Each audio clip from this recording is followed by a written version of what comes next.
Hold on to your seats, folks, because we're going to crank it up. So enjoy these beautiful creatures as they soar into your hearts on their flights of wonder.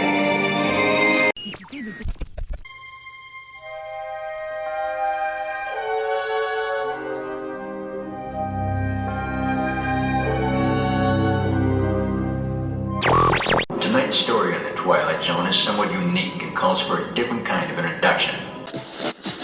And thanks to all of you. We'll see you after the show. All right, here we go. WDW Radio, your information station. Hello, my friend, and welcome to the WDW Radio Show, your Walt Disney World information station. I am your host, Lou Mangello, and this is show number 559, and I'm here to help you have the best vacation experience, not only when you go to the Disney parks, but I also want to bring you a little bit of Disney magic wherever you are, not just with the podcast, but with my live video broadcasts on Facebook every Wednesday night, blog, videos, special events, audio tours, and more. Whether you're planning your first trip to Walt Disney World or you just love the history, details, secrets, and stories, there's something in the show for you. And each week, I'm going to take you from the parks to the screens and everything in between. And if you're a new listener, welcome. Thank you. Don't forget to go back and check out some or all of the past episodes for interviews, top 10s, reviews, and more. You can subscribe to the podcast in iTunes and visit WDWRadio.com. I'll open up the inbox again this week and answer your questions about a wide spectrum of topics, including boarding the Disney World Wayback machine to the Disney MGM studios and memories of a movie set adventure, Galaxy's Edge opening, unique ways to celebrate your child's birthday, how to bring the Disney experience home when you can't get to the parks, how much time to dedicate to all the Disney parks around the world, and attractions that may or may not be going away soon. Of course, I'll have some questions for you to answer as well. I'll then have the answer to our last Walt Disney World Trivia Question of the Week, and I'll pose a new challenge for your chance to win a Disney Prize package. And be sure to stay to the very end of the show as I'll have more information about upcoming events, our next meet of the month in Walt Disney World, your voicemails, and more. So sit back, relax, and enjoy this week's episode of the WDW Radio Show.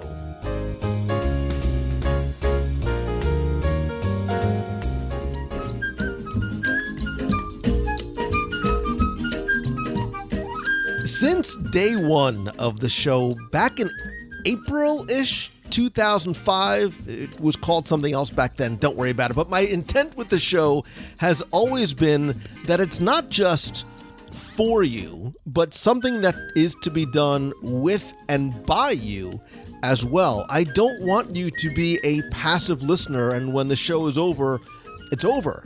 I want you to be part of the conversation, the content, and the community. And we do it lots of different ways with the Facebook group. If you go to www.radio.com/community, the live shows on Wednesday night, the events in and out of the parks, and on land, off land, at sea, on the road, connecting on social, etc. But one of the best ways, I think, to do that, and one of my favorite ways, is to try and help you. And it's really the why that makes me do the show. And I think the best way is by listening to you and answering your questions online, in person, and of course on the show. We're going to do that again this week. And I am joined also by someone who's in the business of trying to help you have a great, dare I say, magical Disney vacation. She is the fish to my chips, the cheese to my macaroni. You can tell I'm hungry. The Mindy to my Mork, the oats to my Hall, the boat to my house, I had to, the Tito to my Michael, and the she to my Nanigans. You get the point. She is my friend and longtime sponsor, Becky Mankin from MEI and Mouse Fan Travel. Look at you bringing out the 70s references there. Right? You can. I'm pretty impressed with that. What, did you live back into another dimension or something? I've been in a very nostalgic retro mood. Oh my gosh, it's got to be the late. Spider-Man movie, isn't it? There's lots of reasons why I am very. I was going to try to throw retro out nostalgic. my rocket to your Groot, but then I was thinking, wait a minute. Groot is way too tall. Tall. Really, Yeah. I'm more of the Rocket in terms of overall stature, Wait, but what? in terms of stature, I own it. It's fine. Okay. I've never been mistaken for a Groot. But All right, I'll take Gamora for that one then. now you're just making it weird. Okay, so listen, this is one of my favorite things that we get to do together because we get to literally just open up the inbox. And this we've done this. Terrifies me. It Right, totally terrifies me when you don't have any agenda. Because the last few shows, I have not, as I have normally done in the past, sent you a list of questions. You get to do your research, prepare your soliloquies, and have at it. This week, we're going to go and do what we've done the last few times. I am going to just open up the inbox, start to randomly select one, say a little prayer and sign of the cross before I do, because you never know what we're going to get right in. Yeah, because if it says something like, I'm looking forward to going to Disney World in the year 2005, and you never know what's going to happen. I've never heard anybody call it 2005, speaking of who's old. But yeah, and listen, and Twitter. And if you have sent me an email in the past, I apologize. We try and get through as many as we can. So listen, enough of the shenanigans. Let's get right into it because I like the sheet. there's a lot. I'm just saying, that's actually and then maybe do a little quick lightning round once again, which I know you absolutely hate. So, okay, let's get in to Justin Kippenberger, who says, "Hey Lou, I'm a longtime listener, been working my way, not back to you, babe, but working my way through the podcasts, and I do have a couple of Wayback Machine questions. Yikes. First, I am 37 now, but a long time ago when the Disney MGM studios, my brother and I were taken to a place backstage where we were led up a staircase to a production room. In that room, there was a giant fake bee from the Honey, I Shrunk the Kids movies. They had us climb up onto that bee and act out some scenes as they filmed in front of a giant green screen. They then showed us our video and I think gave us a copy. I'm trying to remember details on what exactly that was and when they did that. And then second, this is somewhat similar to the first question. Back when my brothers and I were younger, my two older brothers were taken to a place on Main. It sounds very ominous, by the way you describe it. We were taken upstairs to this little room. We were taken to a place on Main Street in dark clothing for a reenactment of Dick Tracy. Same questions. When would they have been, and are there any more details? Also, do you have any plans to do similar things like that in the future? So, Becky, I'm going to ask you first. Do you remember anything like that from the old Disney MGM Studios days? I do not. And when you're talking about the old MGM, and I'm doing that in hand quotes, I'm not exactly sure when this would have been in play. My first visit was in 1996. So is that considered old? Well, and I think, some of the places that he is describing were definitely more geared towards children. So I can understand why you may or may not have. I just stepped in that, didn't I? You did. Totally You did. Yeah. So, all right. So there's a couple of things going on in your question. So first, let's sort of go backwards, because the first thing that you're talking about with Honey, I Shrunk the Kids may be one of two different places. So in terms of Dick Tracy at Disney MGM Studios, you were probably talking about the Dick Tracy starring in Diamond Double Cross stage show, which was based on the film that came out in 1990. It opened at the theater in the Theater in the Stars in early that year. Also at Videopolis in Disneyland at the same time, right around the same time.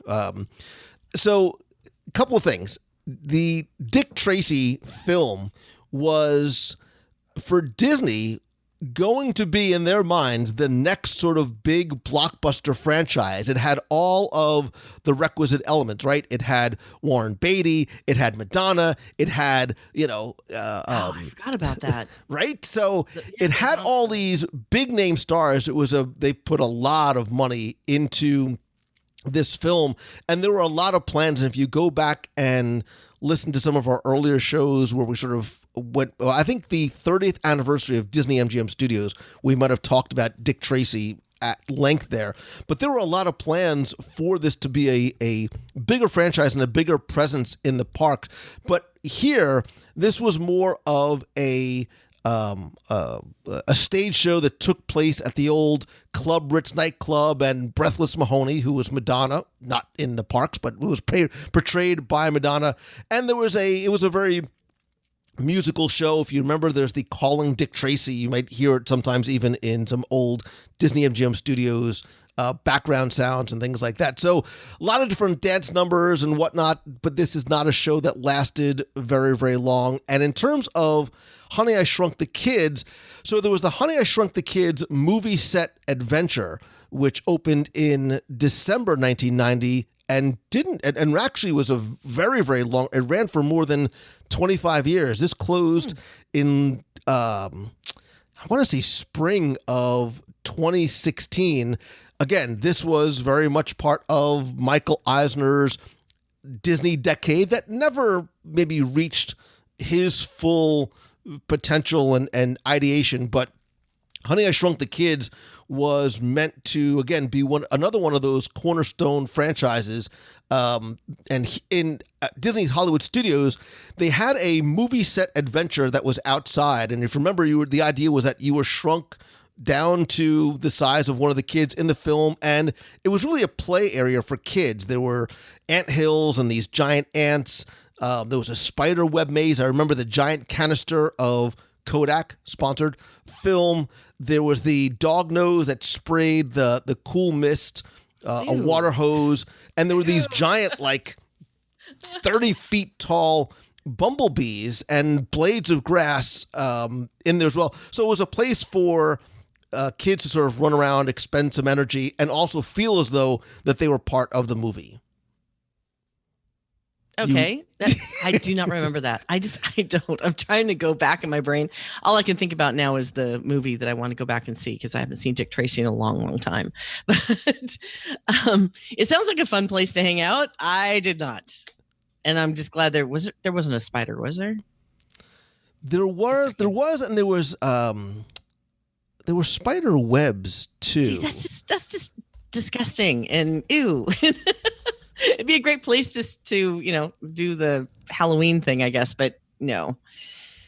There was also, and I think now that I'm rereading his email again too, I think what he's talking about is actually not the outdoor play area. He's talking a place with a green screen, right? So yeah, right. So he's talking about video of you. Yeah. So it was during when they had the backlot tour So the backlot tour originally was not, if you remember when it closed, the backlot tour was maybe a 30-minute or so, still a very long attraction. But at one point, the backlot tour was, it took up a part of, a quarter of your day. It was like a 2-hour thing. There was a tram tour and there was a walking tour. And on part of the walking tour, they took you to an area where there was a green screen, and it was a giant bee from Honey, I Shrunk the Kids, and you were able to get on there, and people would sort of watch you in this soundstage environment as they filmed you. I never actually was able to. It was like watching Romper Room as a kid. I was never actually picked to do it, but I think you may have actually gotten a videotape. So that's probably what it was. It was the backlot tour was the green screen. The movie set adventure was the play area. And again, the Dick Tracy Diamond Double Cross. 3 things, Becky Mankin, that you'd never experienced, nor will you ever, at Disney's Hollywood Studios. Nope. It sounds like I missed out on that one. You sound devastated. All right, let's move on. Let's move on. The danger of doing this without knowing what you're picking out of that hat. Exactly, and it's really testing my my memory too as I try and remember. And I'm not awesome at dates. All right, here's one that I think we can easily address. It comes from Todd Popple. He says, "We are staying at a Disney hotel the night before Galaxy's Edge opens. What time would you realistically think we should head to the studios to get in line? Gates open at 6 a.m. We're expecting somewhere in the 3 to 4 a.m. range. What is the word on the street? Thanks, Todd. Todd, listen, if you're not online already, you're too late. You're already way too late. I think it's a hard question to answer because we don't know what sort of policies and procedures Disney is going to have in place. Because I think what they don't want is people coming at 6 o'clock the night before, as people have been wont to do for things like Star Wars weekends way back when for the autograph lines. They're not going to want people trying to start lining up, at some ungodly hour, not the night before, but really almost the day before. I was going to say days. We've seen that attempt to happen at other events. So I'm hoping that they'll come out with an actual time that they say now is the time you can actually start lining up is at X time. I have not heard what that time is. Have you? I haven't. And I think they're going to wait until we get closer to figure out. Obviously, they've just recently opened and expanded the security checkpoint and lines over at Disney's Hollywood Studios as part of the entrance makeover. There may be more areas that they can get guests through security at a certain time and then let them queue up. This way they'll be ready to go. But I would not expect it to be, 11 o'clock the night before. I mean, it very well might be the same kind of thing, but there has to be at some point a dissemination of information in terms of when you can even get into the parking lot and start parking. Because what's going to happen is people are going to get there as early as they possibly can and start forming their own line before the official line. I think that's what Disney wants to avoid, to avoid any kind of confusion or issues. Right. And then you have the two different lines, because when they start doing the extra magic hours, you have to be staying on property to get in that line. But think about the second line for the people who aren't staying on property that's going to queue up to get into the land after that. So this is going to be interesting to see what they come up with in terms of process. Super duper early extra double morning hours. Yeah, it'll be, again, we'll obviously get more information as we get closer, but just be prepared. Download a book or a podcast and bring your patience or 10 whenever it is. Bring some coffee, some donuts. Yes. Make friends with the person in front of you and behind you as well. All right. Lindsay says, "Hey Lou, I recently started listening to the podcast and I'm having a blast listening my way back through all the older episodes. I am planning a trip to Walt Disney World as a surprise for my daughter's 9th birthday. I am trying to figure out where to have her main birthday meal. It doesn't matter if it's breakfast, lunch, or dinner. I just want somewhere that's going to make a big deal out of it. I haven't been to Walt Disney World since my college program in 2005. Shout out to Adventureland. And so much has changed. I would love to hear your recommendations. Thanks, Lindsay. So first things first, I think even before we get to the where and the when, I think that you should step back, and when you start to call to book your reservations, maybe even through a travel agency like Mouse Fan Travel, let the travel agents or the Disney reservation agents know that you are booking where you're going to be celebrating a birthday on your trip.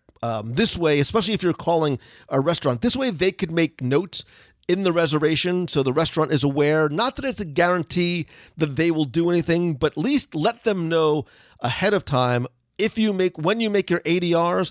And then when you check in, I would also tell the cast member at the podium too, like, hey, we're here to celebrate my daughter's birthday. They're 9. She's 9. You can sort of do it on the sly so she doesn't hear. Now, in terms of, I'll even again, before we get to the where, other things I would do too, obviously, if you get your birthday button in advance, sometimes that's not only just a nice gift, which is free, by the way, for your daughter. It's also a signal to cast members that sometimes they can make a little bit of extra magic. There's also other stuff that you can do in advance. You can call Disney Floral and Gifts, and they can do a celebratory birthday package. I even think they have like princess ones and pirates ones and Mickey and Minnie ones. So if you wanted to have something in your room, they can do balloons, they can do decorations, they can do plushes and Mickey ears and all kinds of stuff like that. You can even order. You can also order a cake in advance too. If you call There's a cake hotline. If you call, I think you need to give them 48 hours now. You can have a cake made and designed for your child and delivered to the restaurant. Anything else that you would do before we even get to the restaurants themselves? Because that's where we're going to shine, is when we actually start picking the places to eat. I know. The birthday cakes are very cool. I will admit I've done that for a few clients, and they go all out on these cakes, and they serve anywhere from 4 to 6 people. And I think the cost is, it's about somewhere between that $50 to $75 and up, depending on what you want to have done with these cakes. They are fantastic. They're a great way to celebrate. They can be delivered to any of the restaurants. I think that is one of the best tips for the pre. Like you said, the room decorations are very cool too. They do things that are specific to characters. And if they do have these little packages, like you said, princess, pirate, and so forth, but if your child has a favorite character, you can talk to them and say, I would like this package, but I'd like it to be geared towards Tigger or to Mary Poppins or whatever that character is, and they can customize them too. So you don't have to just look at the website and take the generic birthday package. They've got all kinds of ways that you can customize them specifically for your child or your child at heart. Yeah, so all right, let's just get to the restaurants, because I'm already starting to think of other things you can do to plus to plus it. Restaurants for food. So okay, so restaurants that I think of. So again, it's a 9-year-old daughter. Restaurants that I think would be fun, and you don't necessarily have to. And I'm thinking about places that you don't have to necessarily book something like a. And again, I'm going to sort of I'm backing into the restaurants. It's not like a special event where you can do the perfectly princess tea party, which I still think it's called the American or the My Disney Girl perfectly princess tea party at. Say that 10 times fast. That was a mouthful. It's the My Disney Girls perfectly princess tea party at the Grand Floridian, where you get. Your daughter, I think it's a choice now. You either get an American Girl doll, I still think that it's American Girl doll, or a Duffy. But Princess Aurora comes out and they do this wonderful, very, very cool, perfect for a 9-year-old tea party celebration. It is a little bit, obviously it's a hard ticket event. I don't know the cost right offhand, but it's going to be a little bit obviously more than if you were to do just a regular dinner. I want to say I'm going to try and get a price for you really quickly, because I think you book it for a couple, like a mom and daughter, or a dad and his daughter, and I think I want to say like $300, somewhere around there for the two of you. But they also, so they get so now it's a special 18-inch Princess Aurora doll dressed in a gown plus accessories, a tiara, a silver princess bracelet, a princess necklace, a fresh rose, a sticker package, and a princess cinch bag. You can also add on, you can do some additional add-ons as well. The cost for the tea party is $333, which is for one guest ages 10 and up and one child ages 3 to 9, and you can add more guests for about $230 per child, and then $98 for other adults. So you can do it as like mom and daughter, or you can do it as an entire family. However, that's not what her question was at all, but I was just sort of like thinking in terms of that road. You were going back to when you took your daughter. I did to the tea party. That's exactly where you were going. You better believe it, and I'm not going to think about it because I don't want to cry. However, Marion, get dressed. We're going for tea. She was so pretty. That was such a great. But there's ways to do things like that. With the point of me going from big to small was you can do things like this without necessarily spending that kind of money. So my first thought was even someplace like Crystal Palace, the Akershus. You don't have to necessarily do the princess meal, but you can go to the Royal Banquet Hall at Akershus. I think places like Whispering Canyon are fun. Even some place like, and depending on what your daughter's interest is, like T-Rex Cafe. Like my kids used to love T-Rex Cafe.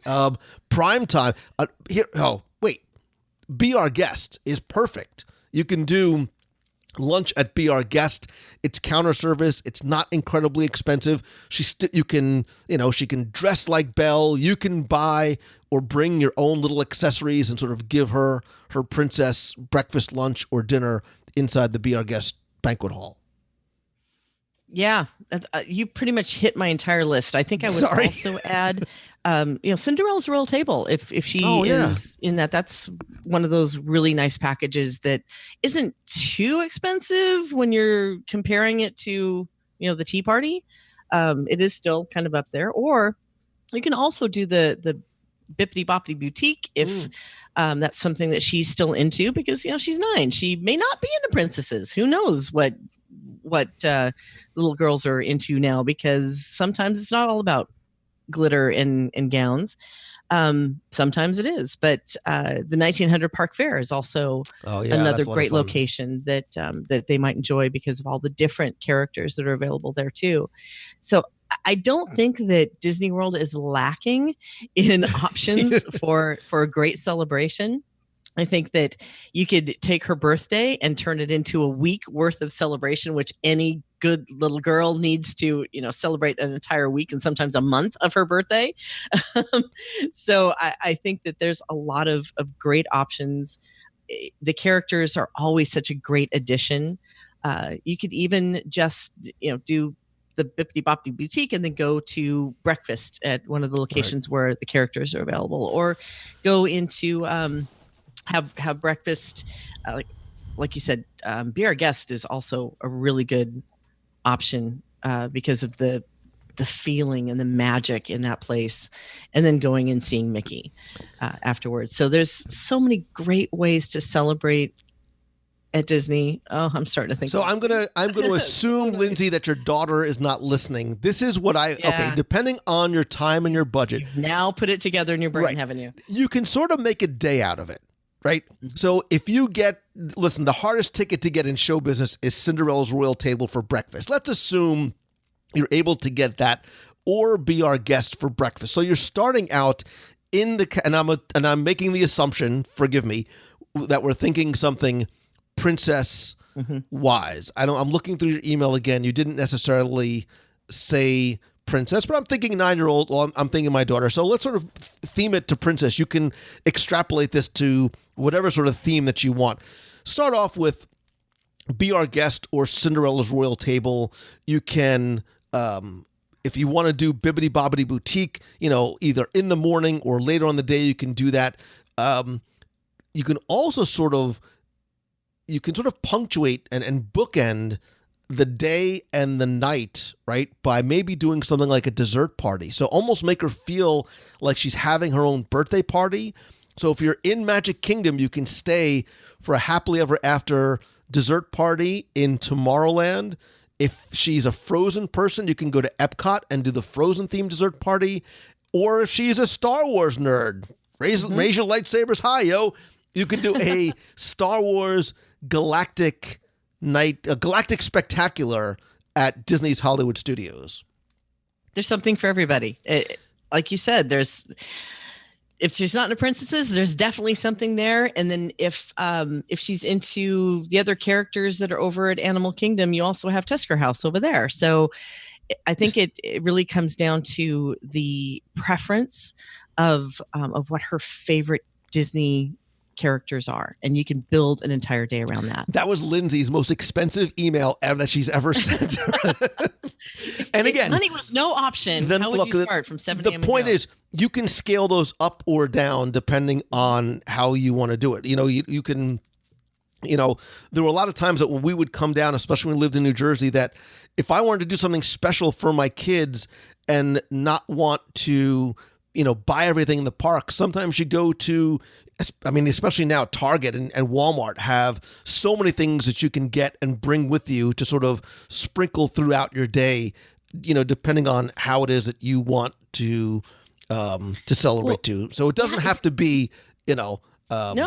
Not at all. You can just, like you said, go to Target or Walmart or one of the party stores and get it's my birthday banner, a sash that she can put on, and then the birthday button, and spend the entire day in the Magic Kingdom. And she, we can't guarantee what would be done for her, but I'm sure that almost every cast member that sees that is going to say, happy birthday, princess. So there's all kinds of the dollar store is your friend before you leave for Disney. I'm just saying. So, and bring your own poncho. All right, let's move on. The next question is from Antoon, Antoun. Forgive me if I'm mispronouncing your name. It says, Antoon here. I'm from way down under Miami, LOL. He says, Australia.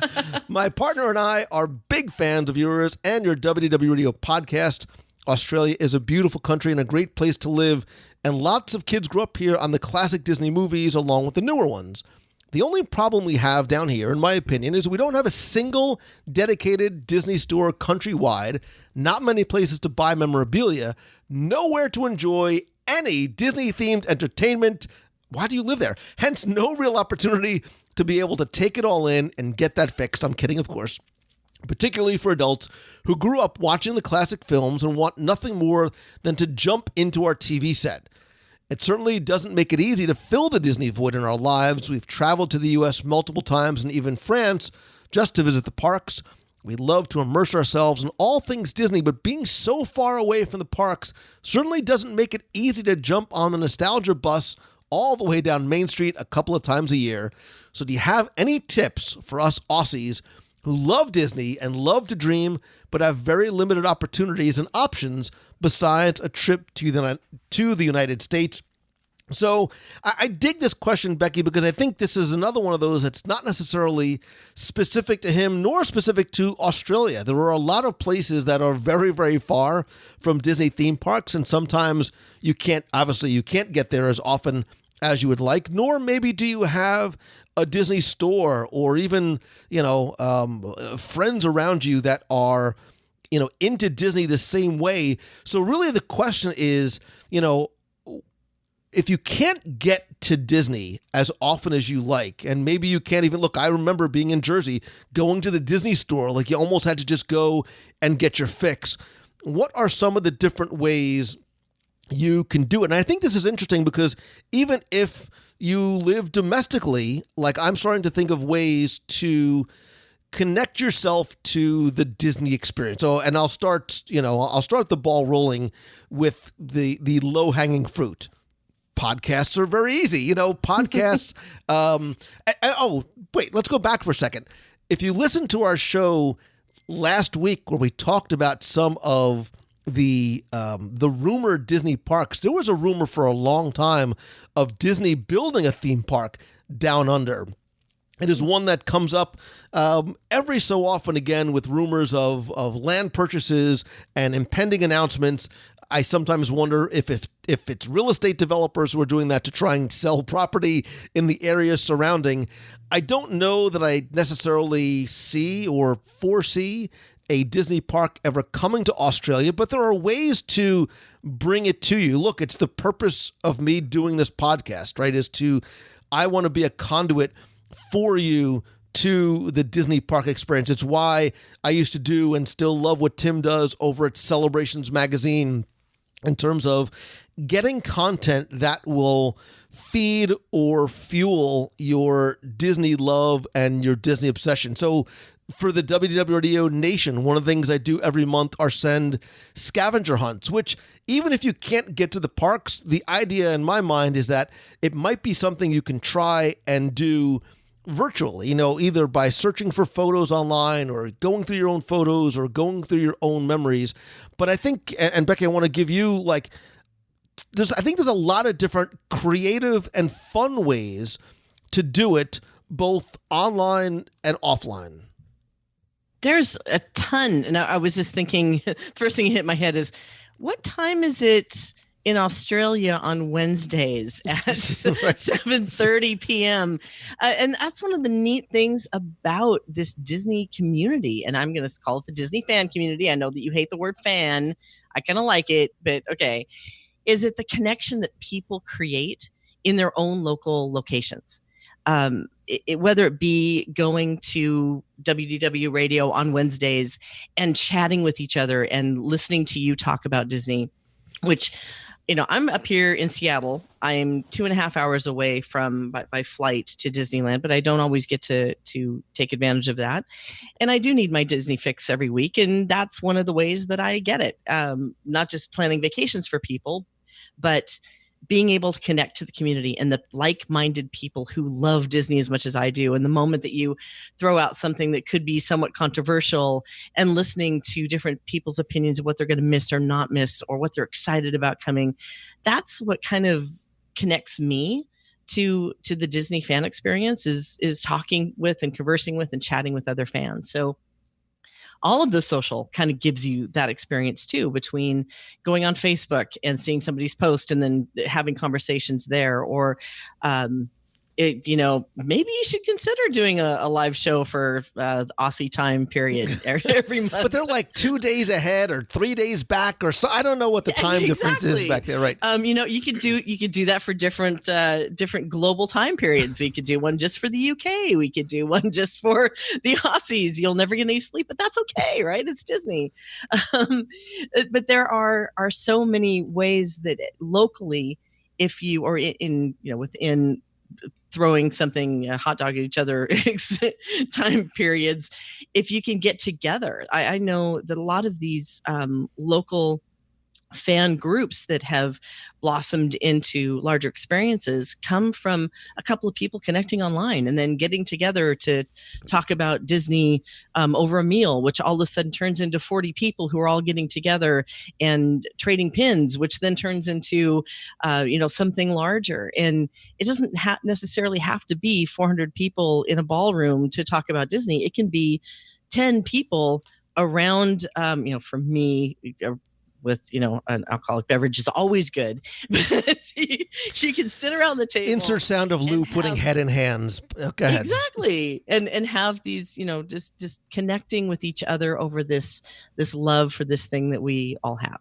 That's taking advantage of all of those opportunities is the number one in my head. Right. So I was thinking I'm thinking on two different sides. So there's the online side, and without trying to sound self-serving, I do have to mention the WDW Radio Box People community. Again, I built the clubhouse.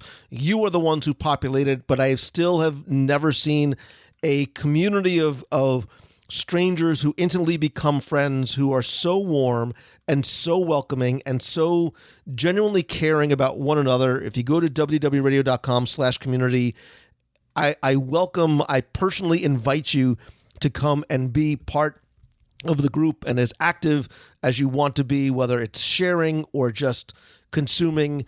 I have to tease a little bit and say that I have been working on something, and I have some friends working on some very, very cool projects, neither of which I am at liberty to discuss. However, I want you to know there are some very cool things coming down the pipeline that are meant to exactly do what you are trying to do, to bridge the gap between you and the Disney parks. Now, if you have, whether you have friends who are local or family or your partner or parents, whatever, I think there are some things you can do literally in the comfort of your own home. So maybe in Australia, there's not Disney fan groups that get together. Maybe it's something that you want to try and do. See if maybe you can organize something via, Eventbrite or Meetup or Facebook to try and find like-minded friends, because you'll see that community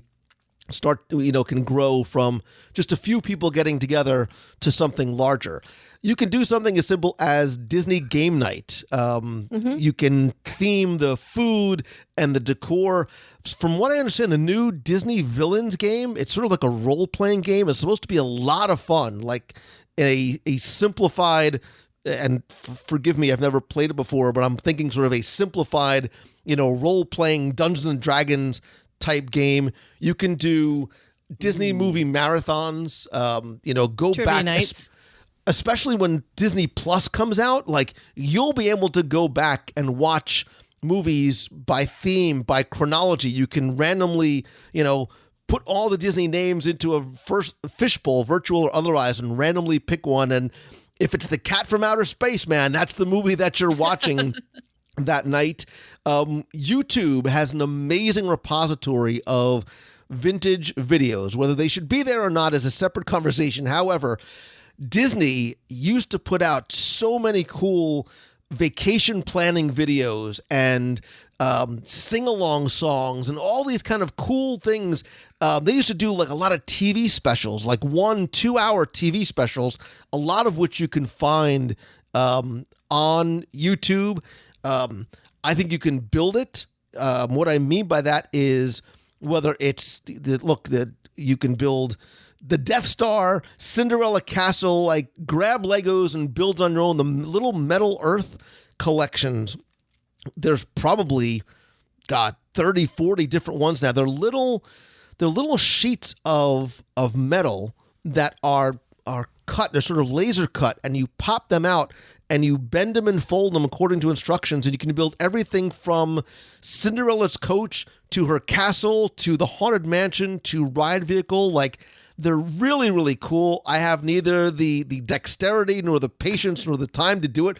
I have some. They're still in their packages, but they look really cool.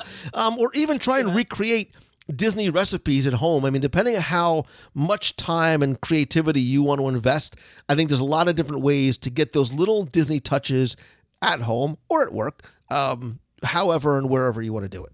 Yeah, I agree, but I'm with you though. It's the connection within the people who have the like-mindedness. So the Box People group, the Wednesday night stuff, the obviously the WDW radio podcast itself, because you give so much information about the parks. So there's connection there. Disney gives us so many great opportunities to enjoy the magic. And like you said, those silly little metal things, I have like 4 of them sitting right here on my desk, and I can't do them either. So find a friend who can do them for you. Right. They build. What Becky's trying to say is she will hire you to build it for her and send it back to her. But I think this is actually a great question for you, the listener. What are some of the ways that you bring Disney into your daily life, your home, your work, your nights, your weekends, when you can't get to the parks, what do you do? I'd love for you to share this in the Box People community, again, because that's where the conversations exist. Go to Facebook, go to wdwradio.com/community. Either I or somebody will start that thread there, or call the voicemail at 407-900-9391. Let us know some of your unique, inventive, and creative ideas. Let's move on to the next question, who comes, from Derek, who says, Lou, and most definitely not Becky. I added the not part myself. Okay. He said, hey, first off, it took me a couple of years and lots of my spare time, but I recently finished listening to the entire backlog of your episodes and the newscasts. And I have to give you a huge thank you for all the work you've put into everything.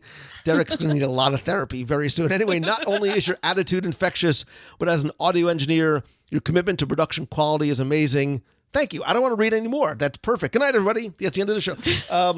On to my question, which I hope makes one of the mailbag shows. It did, and here we go. My wife and I have the concept for our bucket list trip for a while, seeing every single Disney park in the entire world. It's going to be a while as to when we can not only afford all that travel, much less take all that time off work, but it doesn't cost anything to dream today. Plus, if you can dream it, you can do it. And if and when you can pay for it, Becky can book it. I know the Disney Parks blog posted an article a few years back about somebody that did that in a record time of 75 hours or so, but that's not what I'm looking for. Oy, that sounds exhausting. My question is this. How much time do we dedicate to each park and its surrounding locale in order to do them justice? I know you've been through every gate except Paris, and I think I've heard Becky say over and over and over again that she's been there over and over and over again. So I hope the two of you combined would have a good suggestion. I'm reading it as it's written. A little bit of embellishment on my part. Anyway, I was going to say, we've only been to Walt Disney World, although I went to Disneyland as a kid in the mid-'80s, and I personally think a minimum of 2 days at each park. Yes, you've converted me to Animal Kingdom. With a break, say, every 2 days would be a good approach for Florida. And I've heard that you say to plan a minimum of 3 days for Disneyland DCA. And what about the rest? And seriously, man, thanks for all you do. I know you say that episode 1 is rough, but I think you're too hard on yourself. It was a fun journey to listen to the show take shape into what it is today. And I loved hearing the first appearance of little Timmy Foster, the first appearance of Becky, the first live dining review, etc. Derek, man, thank you so much for such a wonderful and kind. You are filling my heart with joy and gratitude. I appreciate you going back and listening, and I'm sorry also as well. But I dig this question, which basically is, how much time do you think you need to spend at each of the parks? We can hit this, I think, relatively quickly, although you'll have to address France. I think we've talked about World in the past. Look, World, and I'm not saying you have to, but you can spend a week here and not even come close to doing everything. Mm-hmm. The Vacation Kingdom of the World, when it opened in 1971, is a vastly different and smaller place than it is today, with 4 parks, 2 water parks, Disney Springs, and all of the ancillary things to do. A week, again, assuming time and money is somewhat flexible. I mean, a week is almost a minimum, because I think, and if we even start throwing Galaxy's Edge into the mix, 2 days at each park is not necessarily crazy talk. If you don't want to go commando style all day, every day to every single park, and want to spend an off day at the pool or at the water park and hit Disney Springs, right? I mean, that's not even including, and you even talked about sort of the local area, the surrounding locale, in order to do them justice. Spending 10 days in a Walt Disney World vacation, all things considered, is not crazy talk. It's really not. I think there's so many questions that I would want to ask before I got really into this. Like, are you just hitting the top few things to do? Are you planning to do sit down meals at every one? All of these would impact, or are you going to spend any time at the resort? Are you going to go to a water park? If you're just going to focus on the main parks, you're right. 7 days is enough to scratch the surface. If you're going to do it in a not commando, I'm going to be here every 30 seconds. I have something planned to hit this on a crazy planning schedule. So let's say a minimum of 7 days for Walt Disney World. I think you're right. 2 days at each park is not crazy talk, especially with all of the newer things that are there. Like, people are probably going to argue that, yeah, you could do Animal Kingdom in 1 day. I disagree, especially now with Pandora and frankly, the wait time that you're going to have in some of these locations. So if you had 2 days at each, 7 days total, I would agree that's the minimum that you would want to spend to hit all the greatest hits. That's not even including all the time you need to eat. Like, you need to add 5 more days on just for the food itself. So let's just say, all right, just so we can quickly hit it, let's just say we recommend, if possible, at least 7 days in Walt Disney World. I think 3 days Disneyland DCA as of today. You could almost say 4 because of Galaxy's Edge. See, because of Galaxy's Edge, I would say 4, because you almost need half a day just in that land all on its own. And he's asking about the surrounding area. So look, you're in Southern California. There's a lot to do there. And I don't just mean in terms of, theme parks and studios, but there are amazing beaches, and there's a lot of, art and culture, and yes, dining to do there too. Every time I go to California, Becky, and go to Disneyland, I'm like, this is going to be the trip that I spend 2 or 3 days and go outside of the berm, and I never do. But I've been to California before. We've done the Adventures by Disney. Again, I think you could probably take, depending on how you vacation and what you want to see, easily 2-3 days to visit Southern California. Yeah, because there's so much history there, and there's so many great things to see and eat and do, and the beaches, and down at San Diego, which isn't very far away, you've got some of the best zoos in the area in the United States there.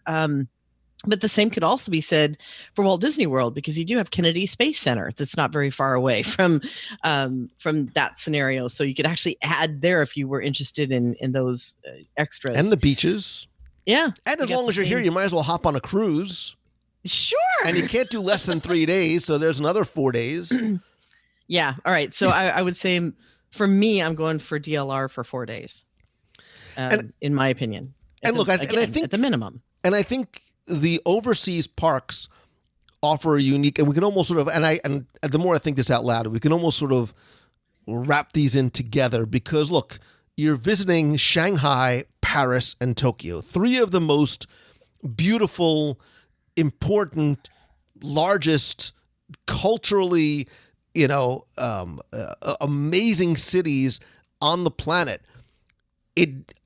Look, man, I know that when I get to Japan, they're gonna drag me kicking and screaming like onto the plane to come back home.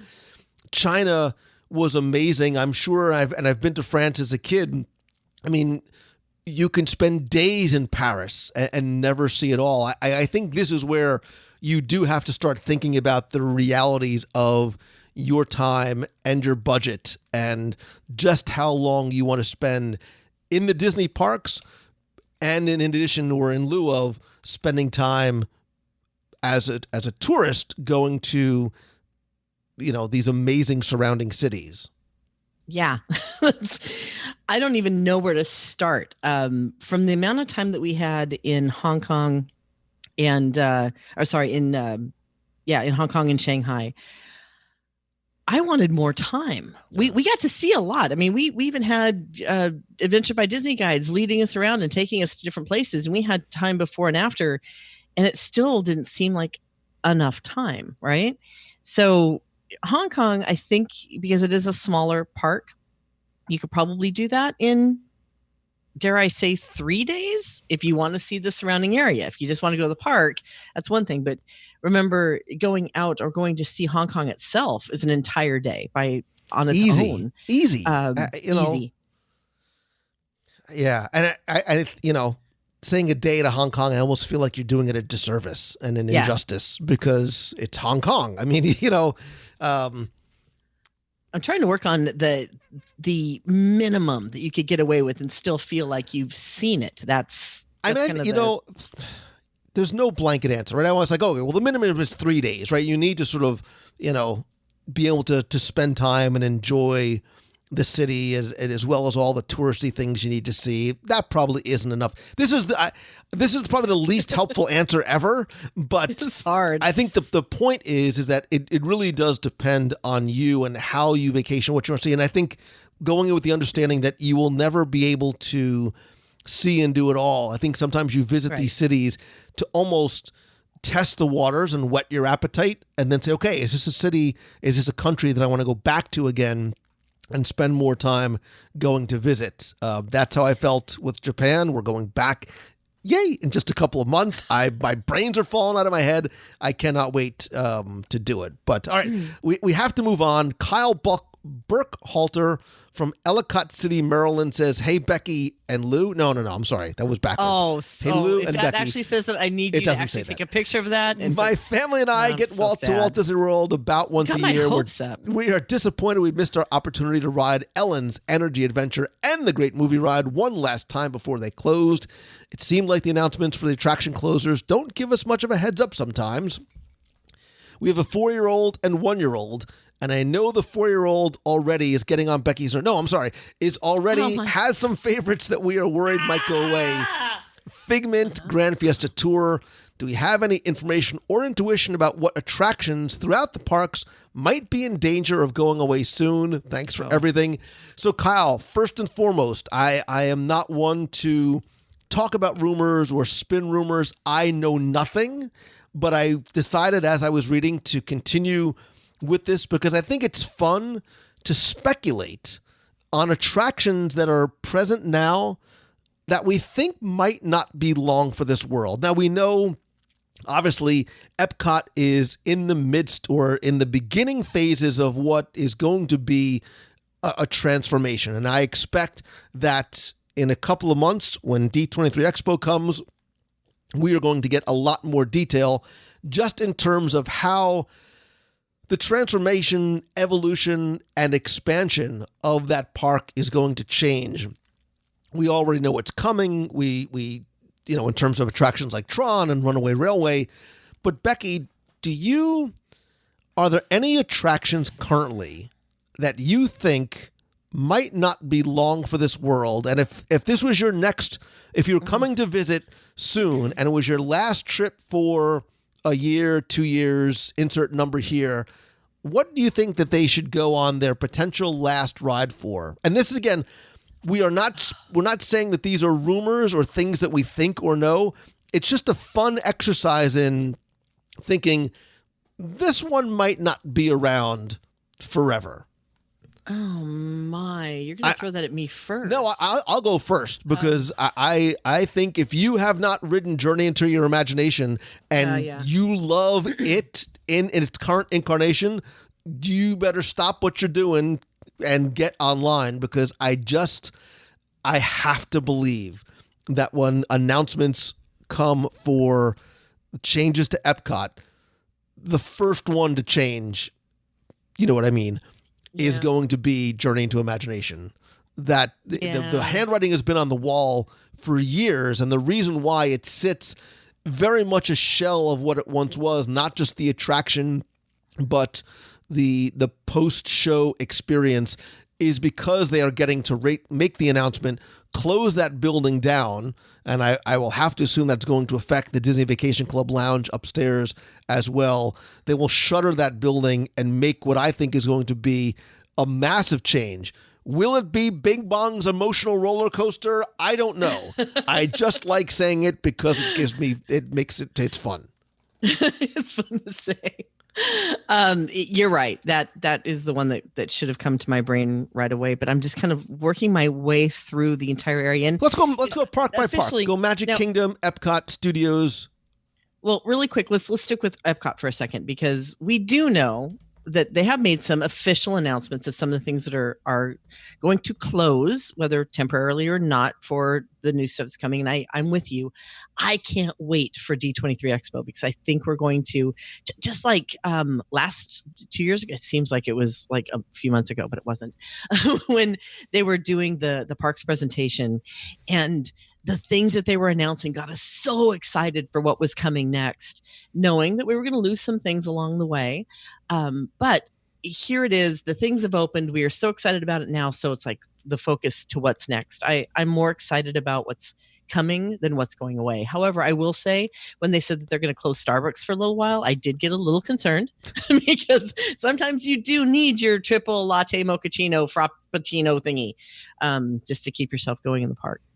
But there are some things that are inevitably have to be closed so that they can make these wonderful transformations for these things that we will adore once they roll forward. So, you know what?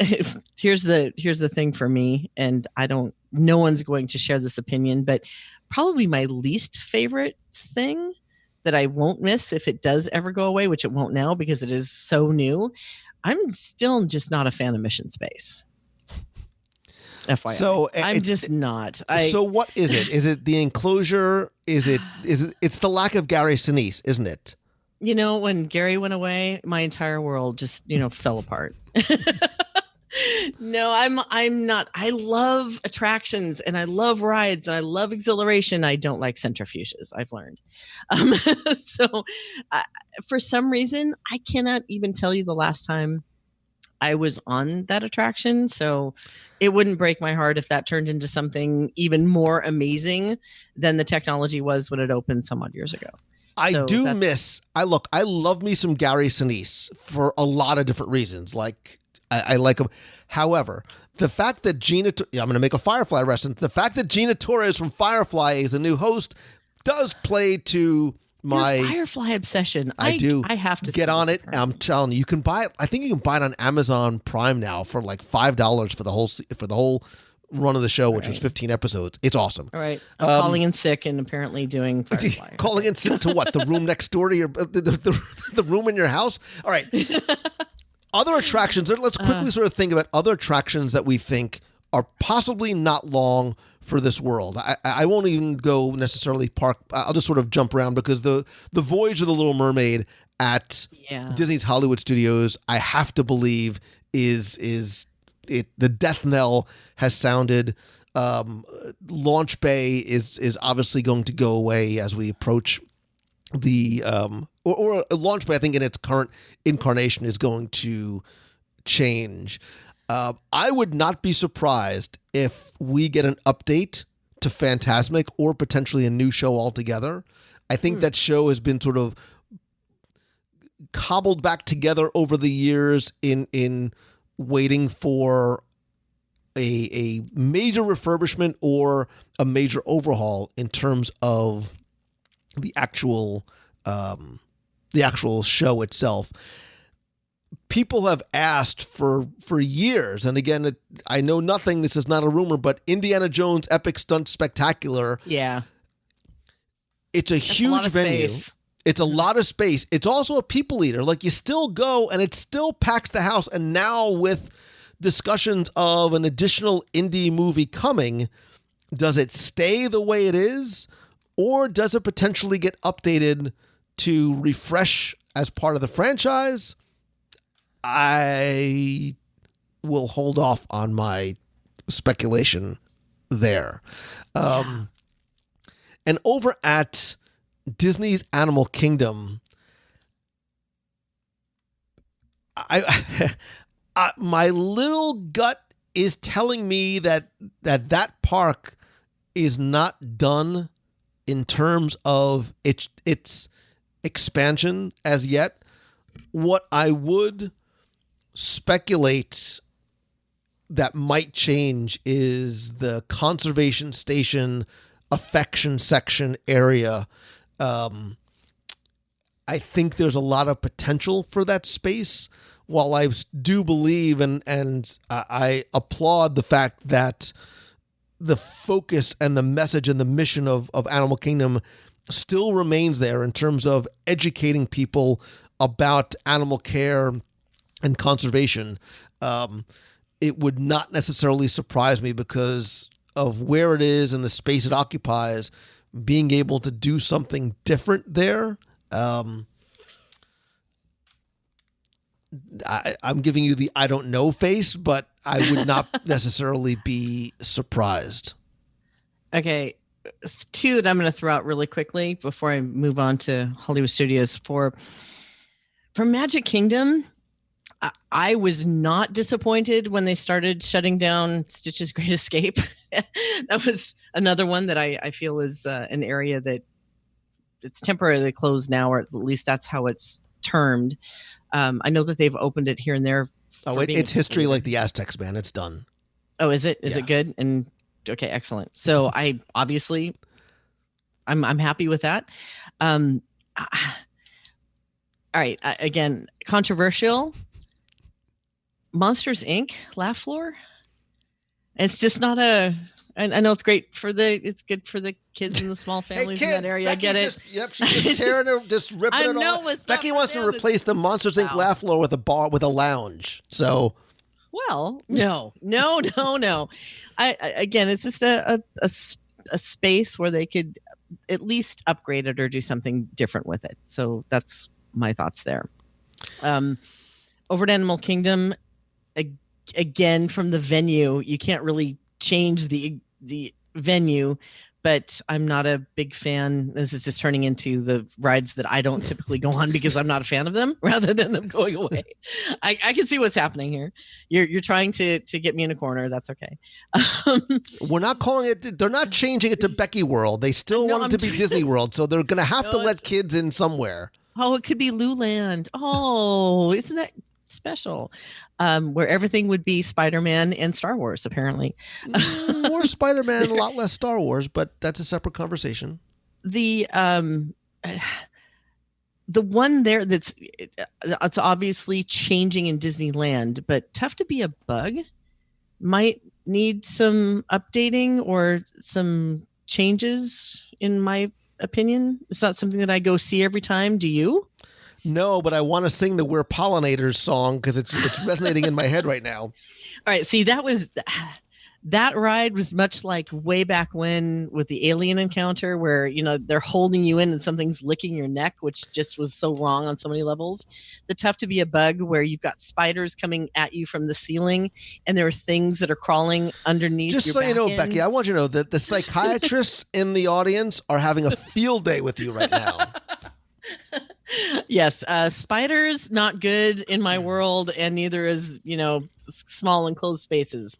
FYI, I fully admit my weaknesses here, but those are the only two. But conservation station, like you said, I think that's it's another large area that they could do something more immersive with. So yeah, I'm agreeing with you. Yeah, and again, I don't want to sort of go down the rumor mill road in terms of there have been rumors for years about Dino Land as a whole going away and Conservation Station completely going away and entire sections of parks not necessarily limited to Disney's Animal Kingdom going away. I think, well, certainly if you love interventions and what it is, I mean, that we know that's going to change as well, but that's really all been announced. But I think this is one that's, again, interesting for discussion in terms of you, our friend, the audience. What, if any, what attractions do you think might potentially be, the way Kyle put it, be going away soon, right? Attractions that you think, or maybe even would not mind if they disappeared from the Disney parks. Again, we'll post this question in the Box People group on Facebook at facebook.com, at www.radio.com/community. I'm trying to make it easy. Or call the voicemail at 407-900-9391. So tell us, one, what attractions do you think might be going away soon? And two, what are some of the ways that you sort of get your Disney fix when you can't get to the parks? And even three, we'll go back to Lindsay's question. What do you think are great places and ways to celebrate a child's birthday in Walt Disney World? We'll put all those questions in the Box People group. And of course, if you have questions about your upcoming vacation, you can go and visit mousefantravel.com, because I know that Becky and her amazing team of agents are standing at the ready to help you, all at no cost to you. Exactly. We're happy to help anybody who wants to do the Disneyland Paris, Walt Disney World, Hong Kong, Shanghai, and or Japan trip, because we can do all of that for you and more. And we have lots of more. We have lots of more questions to get to, but I certainly want to hear yours. I promise we will not take so long in between. I forgot to give you a what? A lightning round question, Becky. Oh yeah, okay. I was hoping I was going to dodge that, but go. All right, I'll let you dodge. I'll let you dodge that bullet till next time. You're being nice today. What is going on with you? What happened to Lou Mangello that I know and love? If you were going to buy me breakfast anywhere in Walt Disney World, where would it be? Go. McDonald's. Which is fine. I dig me. Egg McMuffin. You know I've got an obsession with Egg McMuffins. You know that, right? And it is on property, FYI. Just you did. We'll go to McDonald's, but you actually have to go inside and walk up to the counter and order it, and then eat next to the giant child ball pit. No, wow. We could throw you in. We could live stream that. That would be podcast gold. I need like a rescue thing. I get lost in the ball pit. How about Docking Bay 7? I didn't get to try breakfast there. Walt Disney World. Oh, it's not open yet. It's like a month and a half away. Today, right now. It's like right around the corner. Today. Like right there. Right now. Cinderella's Royal Table.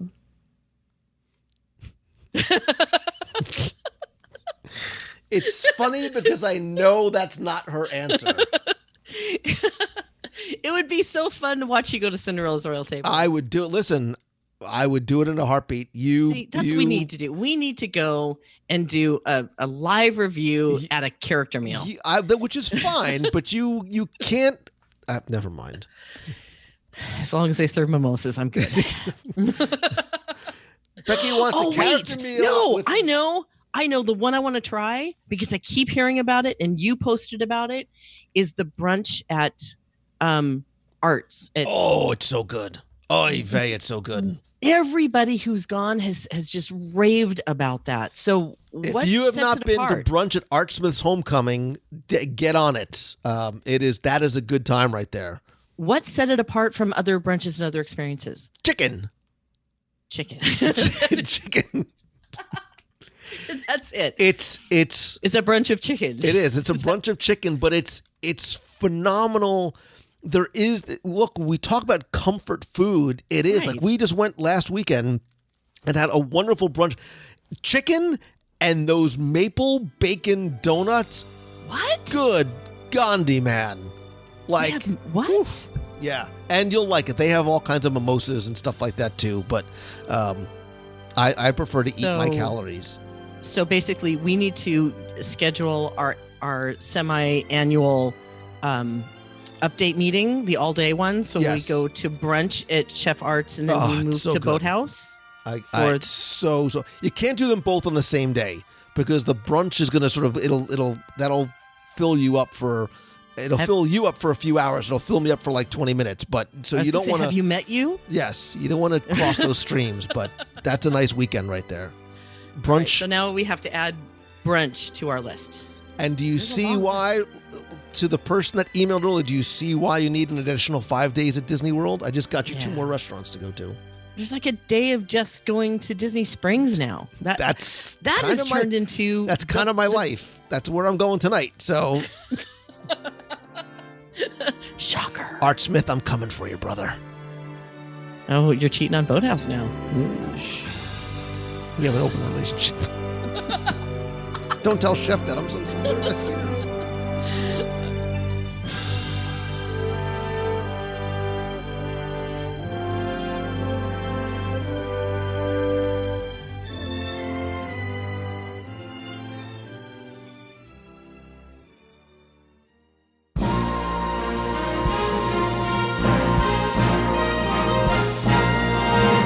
Time for our Walt Disney World Trivia Question of the Week, where I invite you to test your knowledge of Walt Disney World history or see how well you pay attention to the details, sometimes in what you see or hear, yes, maybe even eat. And if you think you know the answer, you can enter via our online form for a chance to win a Disney Prize package. Of course, before we get to this week's question, we're going to go back, review last week's, and select our winner. So last week, we were celebrating July 4th here in America, and as part of our Independence Day, I wanted to go with some trivia about our nation, specifically in the Walt Disney World theme parks. I told you how much I loved Liberty Square, and your question was about a ceremony that used to take place every day in the 1970s in Liberty Square in front of the Liberty Bell, and your question last week was to tell me what the name of that ceremony was. I want to thank the hundreds of you who entered, got this one correct, and knew that it was called the Sons and Daughters of Liberty. Now, this, like a lot in Liberty Square, was not just part of Walt Disney World's history, but real American history. The ceremony that took place daily in Liberty Square involved a fife and drum corps marching with a cast member, everybody dressed in Revolutionary-era costuming, and they would choose a boy and a girl from the crowd. I was never chosen. I'm still upset about that, to be an official son and daughter of Liberty. Now, this did, of course, have a connection to real American history because the Sons of Liberty was a secret organization that was created during the colonial era to advance the rights of the colonists and fight taxation by the government.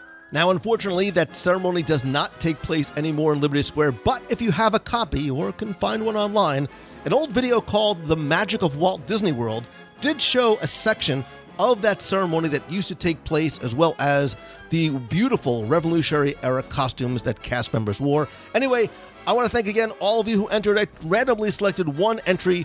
You were playing for all of my digital products, which is my 102 Ways to Save Money for an Walt Disney World book, all 7 of my virtual audio walking tours of Magic Kingdom, yes, including Liberty Square, a WDW Radio vinyl sticker, a WDW Radio pop socket for your phone, and a WDW Radio t-shirt. And last week's winner, randomly selected, is Daniel Kimber. So Daniel, thank you very much for entering. I have your shipping information and we'll get your prize package out to you right away. If you played last week and didn't win, that's okay, because here's your next chance to enter in this week's Walt Disney World Trivia Challenge. All right, I'm going to keep this one simple because all you need to do this week is finish this sentence. Here in this modern high-tech facility, we have perfected blank. That's it. Just fill in the blank. Tell me, here in this modern high-tech facility, we have perfected blank. What did they perfect in that modern high-tech facility that may or may not still be there? You have until Sunday, July 14th to go to WDWRadio.com. Go to the podcast section, click on this week's podcast, and use the online form there. Again, you'll play for all the digital products, the books, the audio tours, the vinyl sticker, the pop socket, and a WDW Radio t-shirt. So good luck and have fun.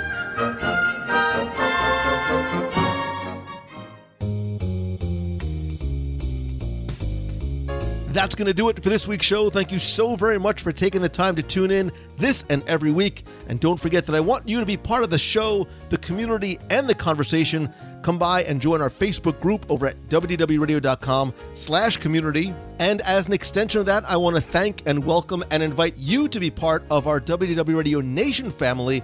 I sincerely appreciate your love and your support and your friendship and help and being able to give back to you each and every month. I want to thank some of the new members this month, including Christopher Anderson, Dave Toast, Amber Cassidy, and Gary Hassara, who have joined the hundreds of you who get exclusive rewards every month, including new scavenger hunts. We have a private Facebook group, custom Magic Band covers, logo gear, t-shirts, monthly care packages from Walt Disney World, as well as things like exclusive live video group calls, early access and discounts to special events, and lots more.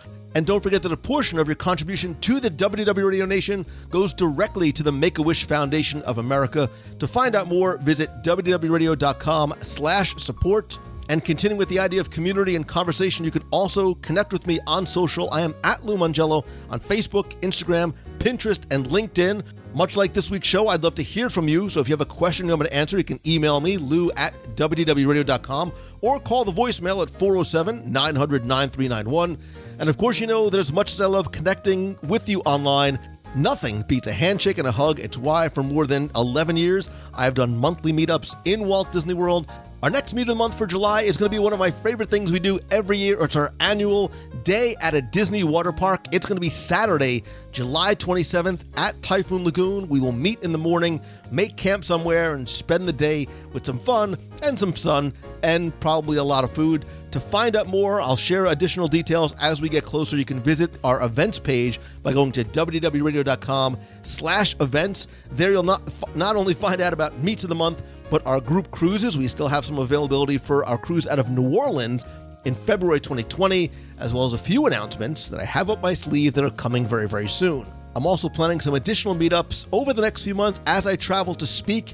And if you want to find out how I can come to speak to your event, your conference, your school, you can visit LouMangello.com. There you can find out about some of the topics I talk about, including the ultimate customer experience, really learning about and leveraging lessons from the Disney company, leadership lessons we can learn from Walt Disney, social media, live video, podcasting, the power of community building, as well as inspiring topics geared specifically towards students from middle school through college. I can come to your event, to your business, or present to you virtually. Again, to find out more, visit LouMangello.com. There you'll also find out about my Momentum Weekend Workshop in Walt Disney World, September 28th and 29th. It's 2 days of inspiration, education, and community where you will learn and execute on what you learn right in the room and meet and work with others right away to help you take your idea and your brand and your business to the next level. Whether you have a blog, a podcast, you're a content creator, product, or brick and mortar store, we can help you there. I'm going to announce our first round of speakers, including our keynote speaker, very, very soon. In the past, we've had Lee Cockrell, Dan Cockrell, Duncan Wardle, Ashley Eckstein, lots more coming. Again, to find out more, visit LouMangello.com. Thanks as always to Becky Mankin and the entire team from Mouse Fan Travel. Whatever your Disney or other destination is on the planet, They can not only give you the best possible prices, all available discounts, answer all of your questions, but it all comes at no cost to you. You can visit them over at mousefantravel.com. Go to celebrationspress.com and subscribe and order back issues to Celebrations Magazine. And as always, my friend, and you are my friend, and whether we have met yet or not, all I ask is that if you like the show, please help spread the word. Let others know about it. You can do that by tweeting out that you're listening, sharing a link to this or your favorite episode over on Facebook, and if you can, take just 30 seconds to rate and review the show over on iTunes. It's incredibly helpful. I want to thank some recent reviewers like Alpin Brad, who says it's outstanding. I've been enjoying the podcast for years now. Constantly entertaining and so well done. Lou's an excellent host and interviewer. We're big Disney fans and the show delivers. Thank you, Lou and company. And Ben Shapiro says it's excellent, consistent, and magical. Just long enough, never boring, and overall great. And Captain Kirk, I'm not sure if it's the Captain Kirk, but we'll go with it anyway, says it's my favorite podcast, not just Disney related. My favorite podcast, not just Disney, but overall. The show always gets me fired up before I return to the parks and gives me great ideas for new things to do and, of course, new food to try. The best thing about the program is Lou's ability to lift your spirits if you're down and fill your day with a little bit of magic. Keep up the great work, Lou, and that's from Kirk in Chicago. Kirk, thank you, as well as Ben and Alpin Brad, for taking the time to review the show and for your incredibly kind words. And Kirk, you sort of encapsulated exactly what I want to do, man. I want to lift your spirits and bring you a little bit of Disney magic any way that I can. I hope that this show makes you happy, because that's exactly what you do for me. And to quote a very famous duck, happiness is the richest thing we will ever own. Donald, you are a very smart man. And speaking of Donald, this is why I told you to wait until the end. You know that every Wednesday night, or I hope you know that every Wednesday night, in addition to the show, I do a live video broadcast and chat on Facebook. It's a great way to have not just me create content and then wait for you to reply, but we get to talk about Disney, answer your questions, have some fun, play some games, sometimes have some giveaways, and in some cases, like this week, have special guests as well. This week, we're going to learn how to draw Donald, not from me. Trust me, you don't want to watch me draw. But who you do want to watch is my friend, Disney artist, Disney Design Group, and Imagineer, Brian Blackmore. We are going to be joined by Brian at Brian's home studio. He's going to teach us how to draw Donald. And if you've ever seen some of Brian's work, not just in the parks, but maybe on the cruise line, in a lot of artwork, we'll talk more about that when you see Brian. He's going to teach us how to draw Donald. He is an amazing guy. He's been on the show before. I promise you, a lot of fun. That's going to be this Wednesday, July 10th at 7:30 p.m. Eastern at WDWRadioLive.com. You're not going to want to miss it. If you can't join us live, don't worry. The video will be there on the replay, but hope that you can make it. More importantly, that you invite and bring a friend with you. That's going to do it for this week's show. Again, thank you so very much. I hope that this is your best week ever. I hope to see you on Wednesday night at the meet of the month. So until next time, see ya. Hey, Lou Mangello, Brian from St. Augustine here, just sitting on the TTA here on July 1st. Early morning, having some fun with the kids. We're playing some Sorcerer of the Adventure game, which is pretty awesome. I'm telling you, pretty great time. Hope you guys are having a great summer so far. I know we are having a good time. My daughter. Hi, everyone. I'm Connor. All right, and I hope you guys have a great rest of your summer. Bye-bye. Hey, Lou. It's Christine Morrison from Flowertown, PA. I'm not quite done, but I'm listening to the most recent...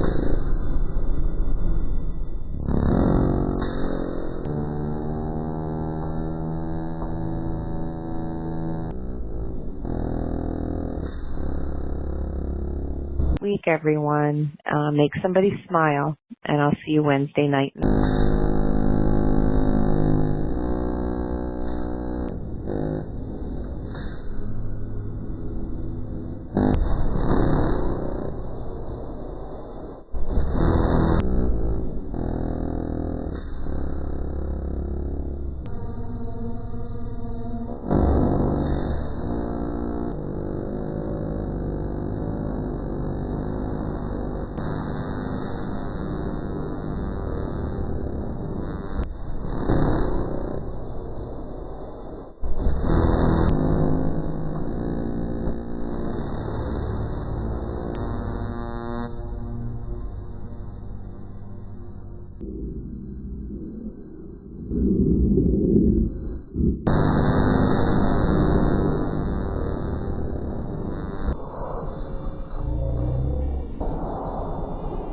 you.